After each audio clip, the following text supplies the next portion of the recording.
We're already deep in a cold and frigid crypto winter, and given the macro projections and our correlation to other asset classes, things might only get worse in 2023. So we might be here for a while, and it's very difficult to identify anything about crypto winter that isn't vastly inferior to the good times of the bull market. But I realized today that crypto winter is exactly like Nightfall. Every human on Earth just accepts that every single 24-hour cycle, we will have this giant yellow, life giving nuclear fusion energy generating orb pop up in the sky, and it will bring us light and warmth without fail every day. But the flip side of that token is Nightfall, when also, without fail, we are robbed every single night of that warmth and light. Nightfall is like crypto winter. It's completely inferior to daytime in almost every way, but humans are well adapted to the deprivations of night and fully accept it every single 24-hour period all over the world, just knowing that they can wait it out until the sun returns. This is also how we should approach and accept crypto winter. It's altogether inferior and inevitable, but also temporary.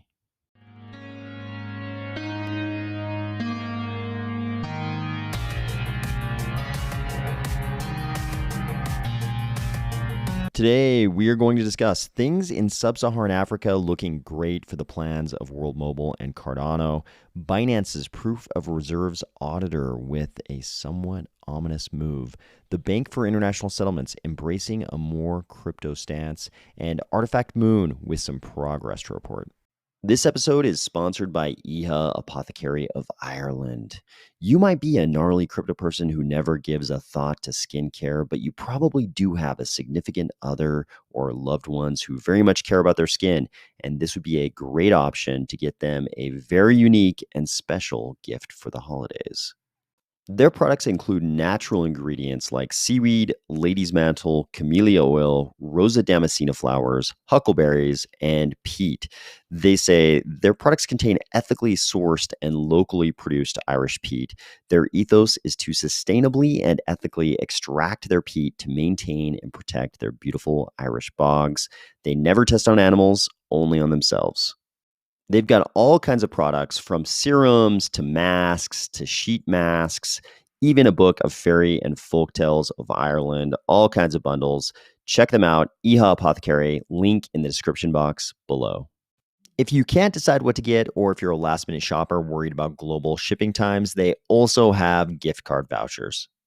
And there's a discount code just for us, SPIES25, SPIES25, that gives you a 25% discount. You might have noticed that this is episode 501. And after 500 episodes of the Cardano Rumor Rundown, this series of videos, I have killed the whisper intro. I killed it. There was no whisper intro today. Some of you will be super enthused. You'll be super stoked that the whisper intro is dead. Let me know if I suspect it's maybe a small number of people who will have the other reaction and be sad that the whisper intro is gone. I know there's a ton of you who will be super happy about it, but let me know if you're one of the few people that is sad the whisper intro is gone. And I suspect this will be a very small number of people, and that that everybody else will just be stoked that it's gone. It's no secret that Cardano has always had this big growth strategy around the part of the world that is projected to have the kind of demographics over the next couple of decades that result in economic boom. And that part of the world is sub-Saharan Africa.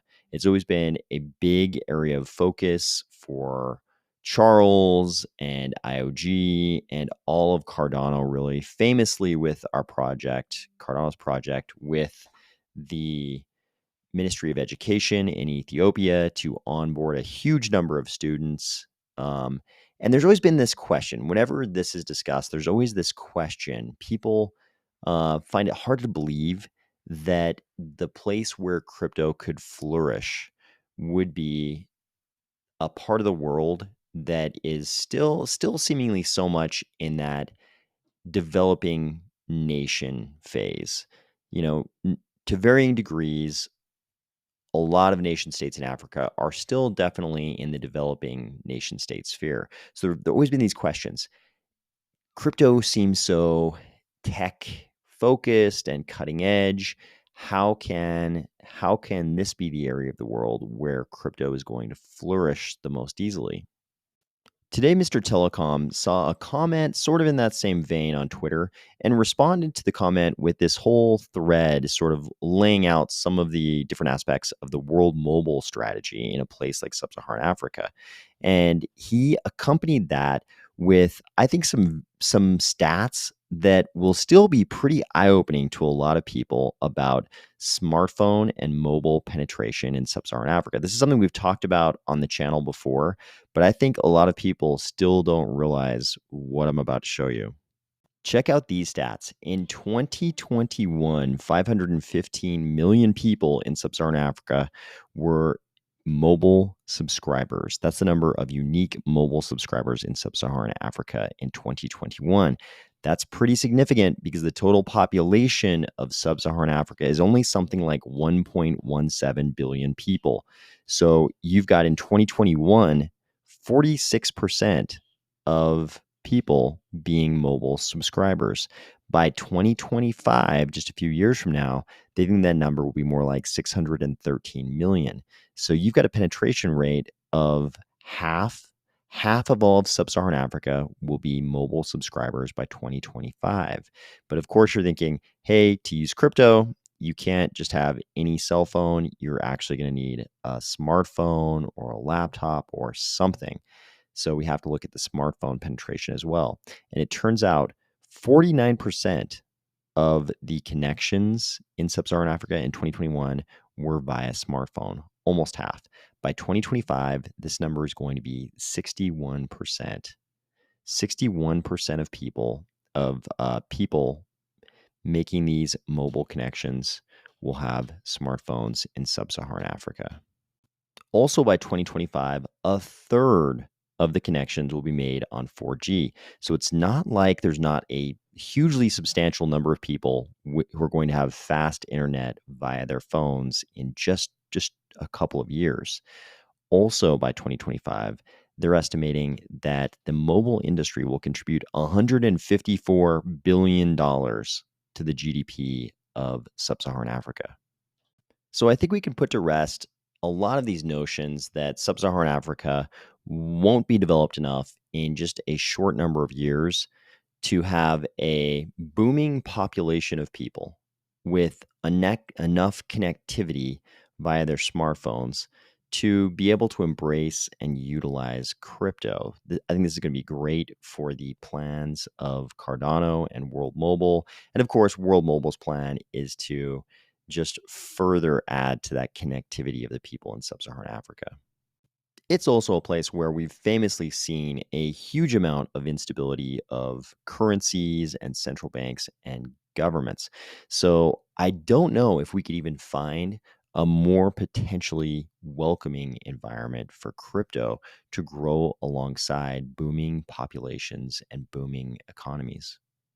Speaking of growth, World Mobile also posted this yesterday. You've probably seen this map of their air nodes in Zanzibar. There's one number in here, actually a couple numbers that I think are pretty significant. So their post said, "May we have your attention, please? 200 air nodes in Zanzibar. All credit to World Mobile team, especially the engineers who work day and night to install them. Not forgetting Mr. Telecoms for dreaming big and working relentlessly toward the goal." This is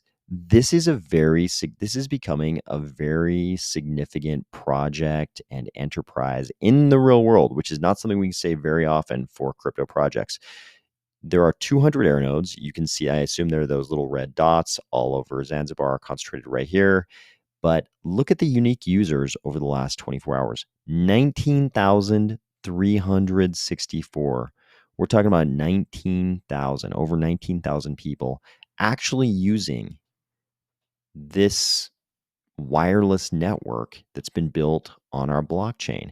This is becoming a very large real world project that's bringing a real world service to a lot of human beings who have have pent-up demand for exactly this service. Not a lot of blockchain ecosystems can even say they have something approaching this on their blockchain. It looks like the rough week of the beleaguered Binance just continued into Friday. So you'll probably remember that Binance had this single day on Tuesday of last week where they suffered 1 billion in outflows. It turns out by Friday, they were saying they'd suffered 6 billion in outflows from Monday to Wednesday. So think about that. $6 billion flowed out of Binance between Monday and Wednesday.